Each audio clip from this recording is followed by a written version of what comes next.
காவிரி மேலாண்மை வாரியம் அமைக்க வலியுறுத்தி காவிரி டெல்டா மாவட்டங்களில் விவசாயிகள் மத்திய அரசு நிறுவனங்களை முற்றுகையிட்டு ஆர்ப்பாட்டம் நடத்தினர்.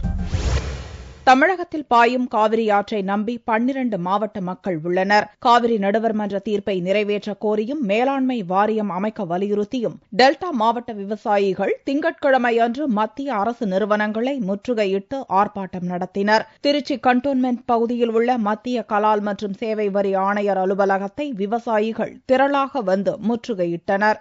காவிரி நடுவர் மன்றம் கடந்த 15/7 கூடி மீண்டும் மலுப்பலாக தமிழகத்தை வஞ்சிக்கும் நோக்கத்தோடு மீண்டும் உச்சநீதிமன்றத்தை நாடி உச்சநீதிமன்றத்திலிருந்து தீர்ப்பு வாங்கி அதன் பிறகுதான் காவிரி மேலாண்மை வாரியம் அமைப்போம் என்று சொல்வது தமிழகத்தை முற்றிலுமாக வஞ்சிக்கும் செயலாகும்.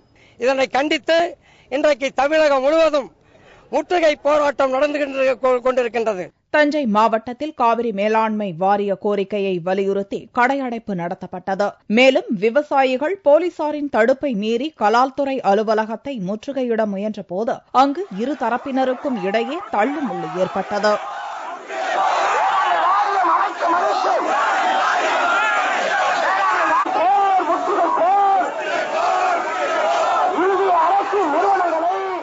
போராட்டக்காரர்கள் மருத்துவக் கல்லூரி சாலையில் திடீரென்று தர்ணாவில் ஈடுபட்டதால் அங்கு போக்குவரத்து பாதிக்கப்பட்டது.